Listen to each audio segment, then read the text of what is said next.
दिया। मेरे को भी शर्म आने लग गई, मतलब शब्द नहीं है कहने के लिए कि क्या कहें इनसे।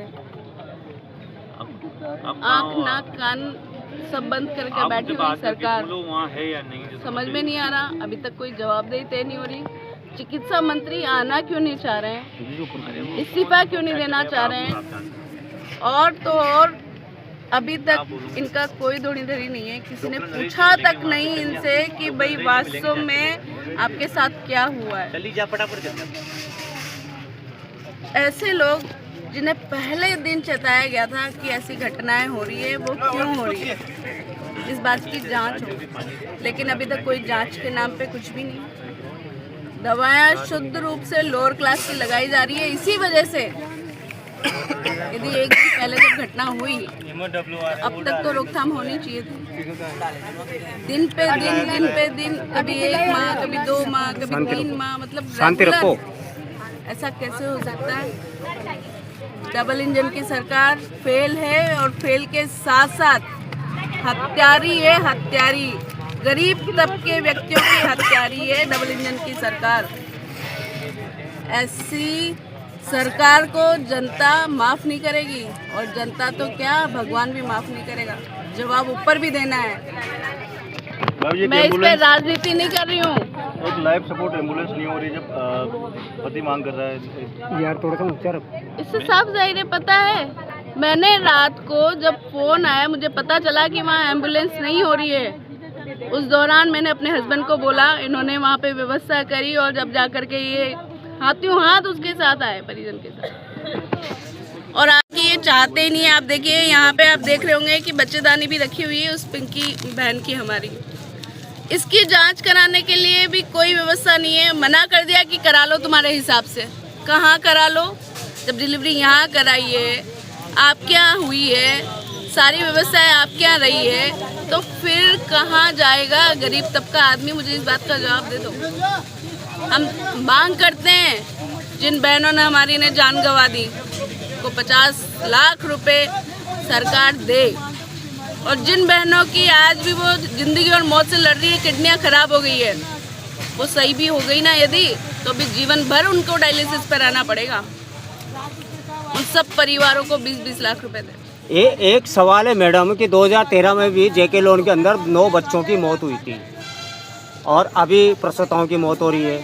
तो क्या कहीं ना कहीं कोई साल्ट में कोई दिक्कत तो नहीं है? कोई साल्ट कहीं ना कहीं गलत तरीके से तो उपयोग नहीं हो रहा, या फिर इस्तेमाल हो रहा हो, या फिर यहाँ सप्लाई हो रहा हो, इस पे कहीं ना कहीं कोई ना कोई रणनीति। आप देखिए गहलोत सरकार के समय 9 बच्चे जो गए, जिन्होंने जान गंवाई थी, उस दौरान ही मैं आज भी याद करती हूँ उस दिन को, और मेरे जैसे कई भाई बहन उस दिन को याद करते होंगे जब वो बच्चे गए थे।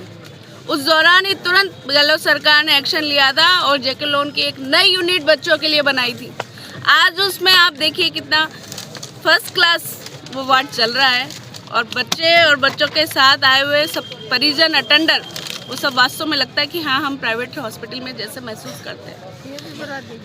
ये हमारी सरकार के समय की बात है।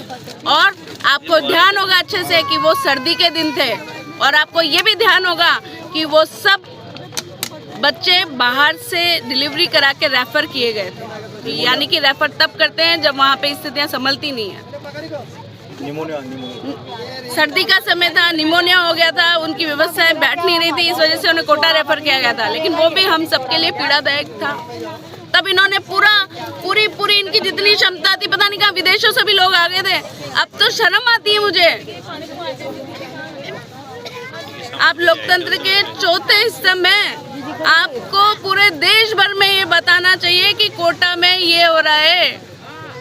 यहाँ के लोग, यहाँ के जनप्रतिनिधि हत्यारे हो गए हैं, यहाँ के चिकित्सा कर्मी हत्यारे हो गए, जिन्हें भगवान का रूप कहा जाता है। तो मैं आप लोगों से कहना चाहती हूँ कि आप जितना हो सकता है सबको बताएं, ताकि मेडिकल कॉलेज में और कोई घटना हो नहीं सके।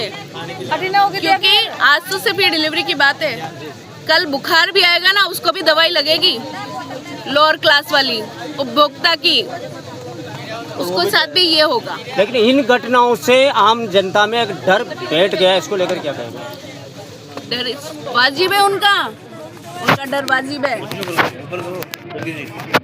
उनका डर वाजिब है। सरकार की जिम्मेदारी डर निकालना होता है। सरकार की जिम्मेदारी यही होती है। कर देती तो आज जनता में डर नहीं होता। सरकार की जिम्मेदारी यही है कि वो हर व्यक्ति को बेखौफ जीने का अधिकार दे, चाहे वो किसी अस्पताल की घटना हो, चाहे वो रोड की घटना हो, चाहे कोई और घटना हो।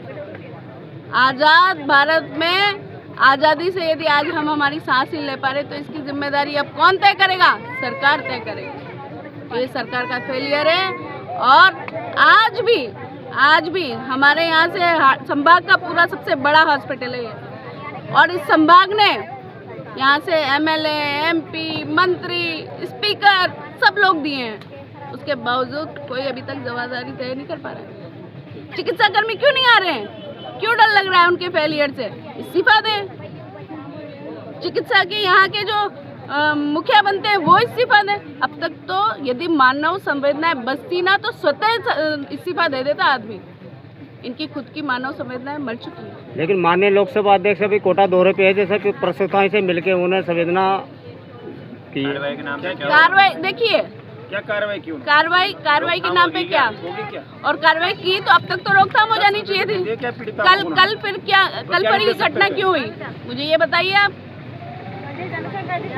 और अब तक जो वो बड़े कैंप लगाते थे, सुपोषित माए, सुपोषित बच्चा किट बांटते फिरते हैं, अरे वो तो सब दूर की बात है। सबके पास खिलाने पिलाने के लिए होता है इतना तो। जो बच्चा माँ जन्म दे रही है ना बच्चे को, जो पिता उस परिवार में जो बच्चा आएगा ना उसके पास इतना होता है। उनकी रक्षा करने की जिम्मेदारी है उनकी, जिससे वो पल्ला झाड़ रहे हैं। तो कोई कुछ नहीं कर रहा है, सोए हुए हैं और मुआवजा देना नहीं चाह रहे हैं। मुझे लगता है ये इसलिए नहीं देना चाह रहे हैं कि भाई लास्ट में 1-2 लोग बचेंगे, उनको दे दे। आप बोलो आगे क्या रहेगा? आगे हम इनकी लड़ाई लड़ेंगे, अंत तक लड़ाई लड़ेंगे जब तक इनको न्याय नहीं मिल जाता। हमारी जो मांगे हैं आर पार की लड़ाई लड़ेंगे, यहाँ से उठेंगे नहीं। गोली खानी और गोली खाएंगे। यदि गोली खानी पड़ेगी ना तो सबसे पहले गोली मैं खाऊंगी। बंद भी होंगे तो बंद